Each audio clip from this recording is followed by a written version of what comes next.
Excuse me, yes. I've been waiting at least 15 minutes.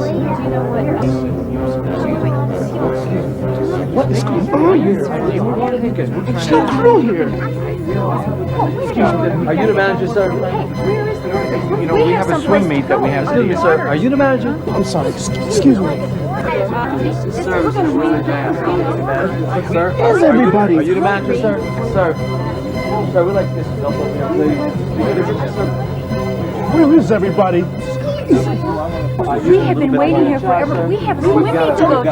We only have. Can we get some service here? We were here first. Thank you. Right. One pop and half black. I gotta get some food here quick. Number 9. Yeah. Okay. I gotta get some people in here. I gotta hire someone now. Like it to go. I'm gonna hire whoever passes that test. What test? I don't have a test. Yes, I do. Okay, breathe. Congratulations. You're hired. Hired? But dude, I just wanted fries.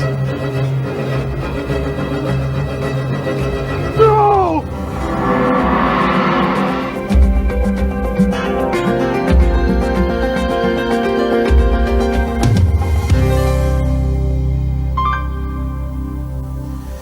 Did I ever tell you about this nightmare that I had a few weeks ago? There were customers everywhere. I was the only one here. People were screaming for service. It was crazy. I kept yelling, I've got to hire somebody. But you know what's weird, Lydia? What? The next day, you sent me this quality hiring stuff. I studied the whole process, and it's already made a huge difference in our hiring. Actually, quality hiring is efficient and consistent, and it really helps me identify quality crew members. Quality hiring looks at 4 competencies which identify the type of performance we want from crew members. The first competency is they strive to satisfy customers. The second is they take initiative and ownership, which I think is great. Third, they consistently follow procedures and adhere to standards. And fourth, they demonstrate and promote teamwork. And you know something? I agree with every one of these competencies. But what I really liked was the quality hiring provides 5 tools that help in the selection process. Quality hiring was developed based on the 4 competencies I just mentioned. The tools are the realistic job preview and application, the what-if situation form, the structured interview guide, the on-the-job evaluation, and finally, the reference check. I'm glad you're already using it and finding it's making a difference. Well, yeah, it has. I mean, it's a simple process, and it helps me identify quality applicants efficiently and consistently. That's great. You know as well as anybody, our success depends on the people who work here, delivering quality products and service. When we hire competent people, there's less supervision for you, less turnover, reduced training time, and increased productivity. Our customers are happier, our jobs get a little easier, and we're more profitable. So, obviously, hiring the right people is really important. Tell me more about using quality hiring. Well, one nice thing is that it lets me gather the type and amount of information that I need, but I can do it faster. When Erica applied for the job, she used the realistic job preview and application. Remember the job preview in the old process? Well, this one puts the focus on realistic. It showed Erica a balanced, real view of what the job is and what our expectations are. She got a look at examples of people working on the job, like seeing someone mopping the floor. When she saw the photo, she realized that one day she might have to do that task. When Erica was done looking at the realistic job preview, she was still interested in the job. So she completed the application form.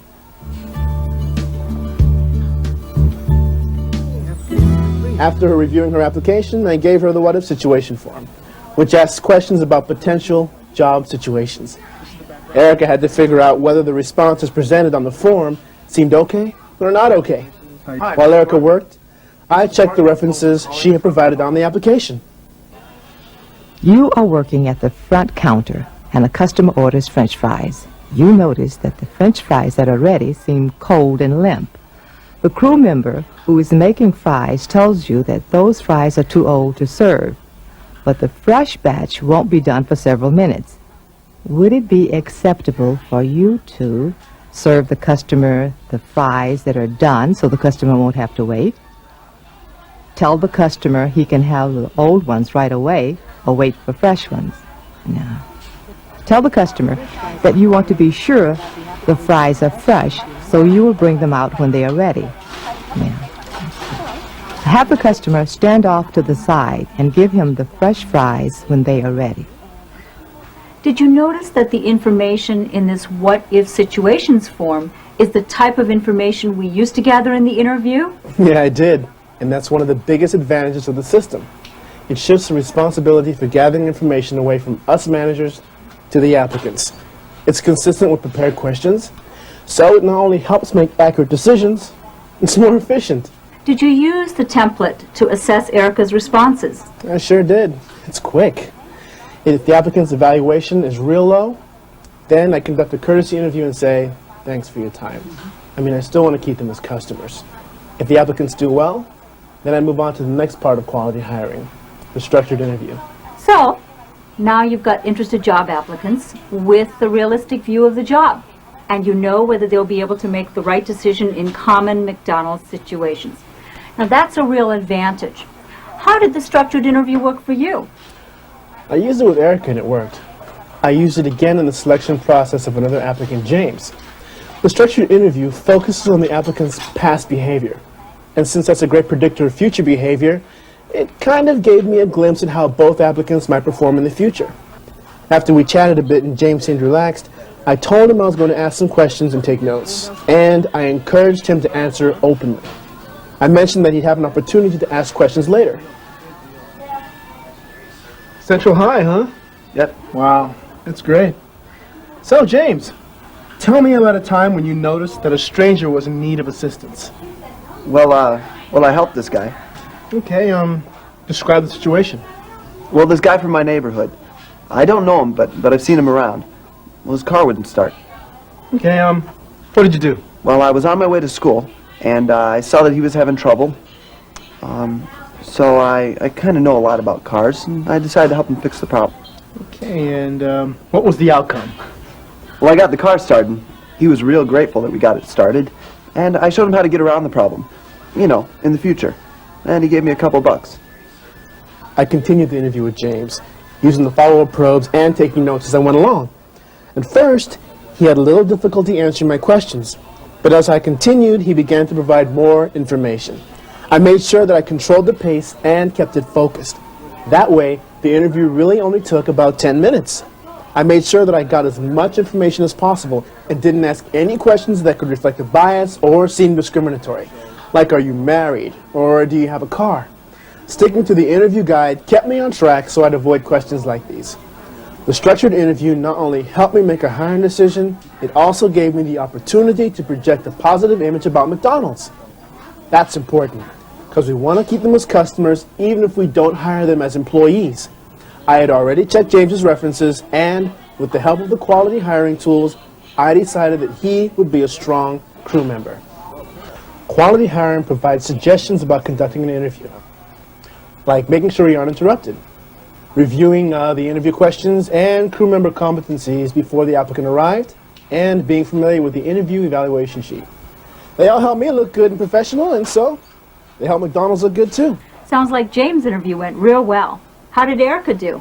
She did real well. I'll tell you how I rated the interview in a sec, but one thing I could have done if she didn't do so well was bring her in for an on-the-job evaluation. I would do that if an applicant's references were okay, but I really wasn't sure if I wanted to hire them. I could pay them to come in for a 4-hour shift, train them, and then observe how they do. But Erica did great. So after I interviewed her, I asked her to excuse me for a minute, and I stepped away and rated her on each competency. There's a scale included called the bar scale that makes it easy. The scale lists specific behaviors that correspond to numbers, so I know exactly what the numbers mean, and this makes it easier to do the ratings. When I finished, I studied her results and decided that based on her application, for what if situations, the structured interview, and her references, I expected that she would become a successful crew member. Erica, based on the information we've gathered, I think you'd make a great addition to our team. So I'd like to offer you the job. Oh, good. Thank you. Thanks very much. You're welcome. Thanks. Have a nice day and enjoy your meal. Thank you. Enjoy your meal. So, you sold on quality hiring. Yeah, I am. It really makes a difference. Turnover is down, productivity is up, training time is reduced. This is exactly the type of atmosphere we've been striving for. I'm confident that we can quickly and consistently identify strong candidates like Erica and James. They're doing great. And I haven't had a nightmare in months.